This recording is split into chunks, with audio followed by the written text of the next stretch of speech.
Hey, Transformers. Welcome to the Wine About Data podcast. This is Transform Consulting, and I'm Danae Green. I'm one of your hosts here, and so I'm so excited that you joined us again. And this is my amazing co-host. Hi, everybody. Amanda Lopez here, president at Transform Consulting Group. Awesome. Well, today we have a fun episode. Yeah. And it's about evaluation. Yes. And I don't like that name. I'm just going to say it out loud right off the bat.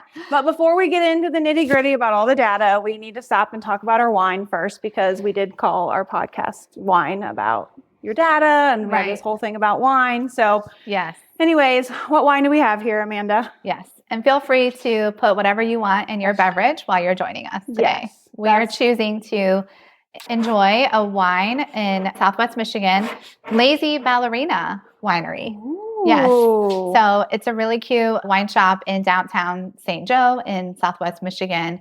And I was intrigued because of the ballerina in the winery part, because my daughter does ballet and dance, and I'm involved with our dance studio here. But they also produce really great, beautiful wines, and they have a fun tasting room that you can go and enjoy. So this is like a really nice red blend. It's not, I think for people who maybe aren't as into reds or think they're too strong or dry, like this is a really great red wine. Okay. So let's take a try. Yeah. See what you think today. That is delicious. Yeah. Once again, Amanda, you're nailing these. I know. I'm like on a mission now to find great wines for us to try during our podcast. So it just gives me an excuse, really. I will be your test subject. I volunteer as one of your staff members to try all of your wines. Yes, it's a hard job. It is a hard job. Okay, well, this is awesome. But real quick, didn't you dance yourself? Not just your daughter? I did dance, yeah, also. So again, the name Lazy Ballerina pulled on my heartstrings, and I was like, I have to absolutely try their wine, which they have a lot of great wines. Awesome. All right. Well, I smiled when you said it, because I thought, wait a minute, not just your daughter. I think you're a trained dancer as well. Okay, back to our episode here, and it's all around evaluation. I know. And I don't like the word. I know. There's really no other like sexy way to describe it. And I think you're probably like most people in nonprofits who, when they hear they have to do an evaluation of a program or a service, they're like, oh, I don't like it. It's hard. It doesn't make sense. Why am I doing this? Yeah. And I just like even the word evaluation, I'm like, okay, so you're like grading it. I know. I get that to an extent, but I just wouldn't have really used that terminology, I guess, in my everyday vocabulary. So before the show even started, I was like, Amanda, give me a sexier name, come up with something. Because we want you to listen to this episode so we can help you and others be excited about evaluation. So maybe if we go back to this whole purpose of our episode, right? And what our like core belief is, data is for learning. Yes. And so if you think about evaluation, hopefully you can take away this like test philosophy that gives people hives and think again, this is an opportunity for us to assess our programs and services and if they're doing what we want them to do for the clients or participants that we have in place, right? So it's just to assess it or to also look at the impact? Yes, absolutely. Those are the main things, right? Like you set out to tutor kids and help them improve their reading or learn math or learn a new language, whatever the program is. And are we accomplishing that? Because in the nonprofit sector, your organization is mission focused. There's purpose and social commitment to the community and the clients you're serving. And we have an accountability to say, are we accomplishing our mission? And so evaluation is a tool that allows us to determine, are we making the difference that we want? And if not, what could we do differently? Why don't we just say that? That might just be there you go. We'll work on the tagline. Let's like maybe the audience will have good ideas of other ways to reframe it so people feel excited about it and they're not overwhelmed or intimidated. Yeah. And it doesn't sound so daunting, scientific. Oh, here we go again, another audit or whatever we're doing. I think that's where you go. But I think when you say it like that's much more positive, hopeful, like impactful, uplifting. It's more of a path forward. So I like it. Okay. But here at TCG, we also have a 4-step process, right? Yes. So again, hopefully, I think one of the things that we hear from our clients that we do well is we simplify things and make them relatable, right? I think that's because most of our team are former practitioners. So we've been on the front lines like you, right? Delivering the services. And I think especially an evaluation, a lot of times you'll have maybe a university partner with like more of that academic lens. And so it feels less relatable and connected. So through that, like our lived experience of working in the field, we've created like this 4-step process that we feel helps to simplify how do you go about doing an evaluation, make it relatable, make it usable. So it's really 4 simple steps that hopefully make sense for folks. So the first one is you have to have clear outcomes, which our last 2 episodes, we've been talking a lot about outcomes and how to make them clear, the difference between outputs and outcomes and SMART outcomes, right? So that's where you start. Like we have to know what is it we're hoping to accomplish. Yep. So then we know what to measure and assess. So once you get clear on those core outcomes, then you go in and you actually now start to assess. So we got to have the right tools in place to determine, okay, can we track and report out on the progress or impact that we've had from the program's services? And there's some other things around that, like having good operational procedures, because we want to have clean data, not dirty, messy data. So we feel confident with the data we're reporting. So that's step 2 is collecting our data. And then step 3 is analyzing that data, right? So we spent all this time collecting data. Now we got to like look under the hood and say, okay, did we accomplish the goals that we set out, right? Did we hit those targets and those mile markers that we hope to do?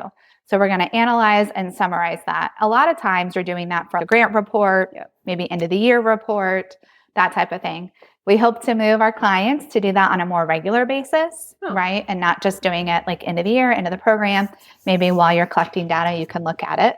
More like in like operational. Yes, use. Right. Because we want to use that data, right? Sometimes you wait till the end, you miss some opportunity there where maybe you can make some progress. But step 3 is to analyze and summarize your data into a report, maybe a slide deck if you're going to be sharing it with staff or board or funders, that type of thing. And then step 4 is now use that data. And we use it in 2 different ways, mainly using it internally to improve our programs and services, right? Because we might figure out, hey, we didn't meet our goals. Right. What could we do differently? And we want to make progress so that we are getting closer to our goals. So internally, staff might do training, curriculum adjustments, delivery of services. And then secondly, you can use it externally outside of your organization to what you like to do and do well. Fundraise, make the case for support, figuring out how could we maybe grow or expand our services, bring partners to the table to combine efforts in a variety of other ways. So 4 steps. Do you think you got it? Clear outcomes. Oh, yes. Clear outcomes. Data tools and systems. Yes. Analyze your data. Analyze. Yep. And then use your data. Use your data. Just so you all know, I'm not the one that usually gets put on the evaluation project. I will help at the end. Yes. You help with like telling the story. And what's important in the visual we have when we describe this, and I'm sure Amanda will link it in the show notes, is it's a cycle. So we have it in a circle because it is a circular process. It is not a linear and you're done at the end, right? Because again, data is for what? Learning. Well, and ongoing use. Yeah, that's what I was getting ready to say. Like for using, like ongoing. Yeah, right. Because when you get to the end, right, and then we might say, oh, we're going to refine our measures. So back to step 1, those measures might change as a result of the end of the data, right? And we might change programming. And so then the whole process.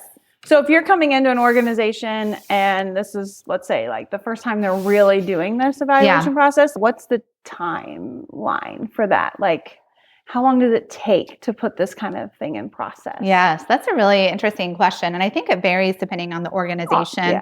So I think we would try to have them start small with a program. So I would like to do an evaluation by program. We could try to roll up for the whole organization or multiple programs, but I would say let's really figure out the process for the one program, start small, get the staff trained up and skilled up, because our goal too at TCG is to equip the staff so they can do this on their own. Like we're going to be there helping them like the training wheels, but then we want to take the training wheels off and they can do this on their own all the time. So start small with the process, but then we'll just go through the steps. So what are the metrics? Are they smart? What's the clarity of them? Do they make sense? Are the right metrics? Now, what are the data tools to measure? Do we need to make refinements to those? Do we have clear procedures? Are we getting good data? And then helping them figuring out how to analyze their data. A lot of times your data tools, especially now with a lot of data systems, they have built-in analytics.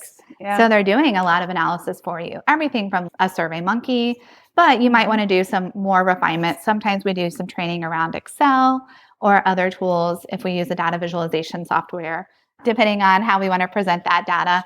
And then we'll talk with them about methodologies for using their data internally for that program improvement, walking through our process and our framework that we use for that. And then hopefully celebrating, like, there's great news here. Let's talk about how do you share that on communication channels or in your annual report, on social media. And just being like someone, once again, that's not intimately involved in all of these types of projects. We have a lot of other data team members and experts on our team that really do this one-to-one. Being on the outside, I hear a lot of stories. And I get to see, though, the great work of all of our incredible teammates here.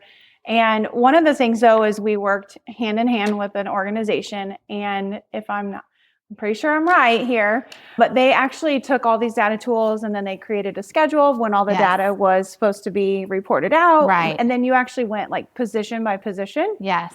And I remember hearing this because you like talk to the marketing people, the communications people. Yes. And then it was like also the fundraising staff. Like they knew then when certain things were being collected and when they were being reported and how they could work that into their role. And so for me, when I like look back at like when I was in the nonprofit space, and I'm like, that would have been handy. Would have been helpful, right?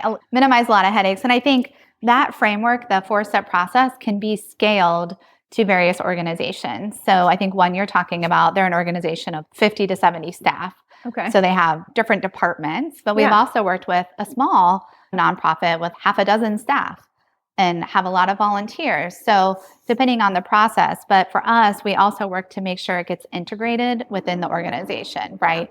Sometimes I think a nonprofit says, oh yeah, I have a data person on the staff or a quality improvement person, and they're the one responsible for all things data. Right.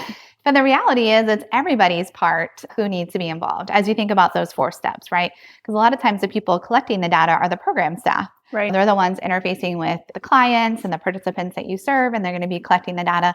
So they need to understand the process and what their role is and their responsibility and why these things matter, and also be able to see the end result of how it all comes together.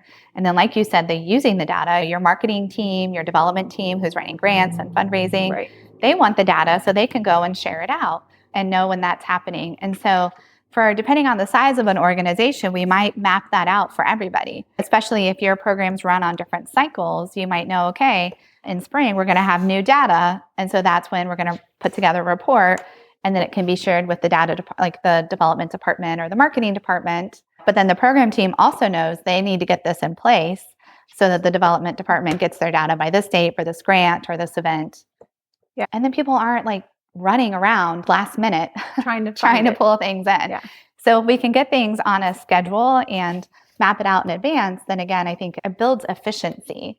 And there's a lot of turnover too in nonprofits. I feel like now like jobs are crazy and high demand for people. And so the more that you can document your processes and procedures, when you have that turnover, it doesn't stop. Yeah, the progress that you made. For some of our clients, we've been working with them for a long time, and we're like that historical team member. And so we know that process. But we also want to build that up internally within the client's organization. I just remember thinking, and it was that moment where I was like, man, that would have been nice. And now, granted, I had some institutional knowledge and history, and so I had access to people and things, and I knew where that information lived, and so I could get that information in a different way. But if I wouldn't have had all that, then I would have really struggled. I would have loved to have had it in a more like timely manner, in a systematic. So one of the things that we did that I feel is like a best practice gold star option is once you've developed this evaluation, we call it evaluation plan. So take the 4-step process, document it all, and then integrate it into your onboarding for new staff. Oh, so this one client that we worked to do that. So now all new staff who come into their organization from day one learn these are the indicators that are the most important for our organization. This is what we are all about. These are the tools and the systems that we're using to track and report that out. This is what your role or your department has responsibility for and how it aligns and maps up and why that's important and how kind of the whole schedule or cycle will come together. And then sharing, we've created dashboards so then they can see these are the dashboards that I'll have access to track and report out. So you're building that like knowledge from the beginning for everybody. And that builds just that data muscle. Yeah, you just start rowing in the same direction. Yes, like we're all like on the same team and we get it and it's clear. No like misunderstanding. So that's great. So we still, for the most part, we have it all under wraps here around the 4 steps of evaluation. We still need a better name. Yes, let's put it out to our listeners. Who comes up with a better name for how to make evaluation sound enticing? Enticing. I was going to say sexier, but enticing's a nicer word. Yeah. So if you have a better idea, please let us know. But today, our whole goal was that you have one less thing to whine about. And so we really hope that you tune in to future episodes. We have other episodes that we've shot in the past. So please go back and listen to our previous episodes as well. And last but not least, please join our Facebook group where you can gain access to a group of people, our community, our staff, and we'd love to connect with you. Cheers to you and good luck on all the things that you're doing. Keep making an impact. Yep. Cheers. Cheers.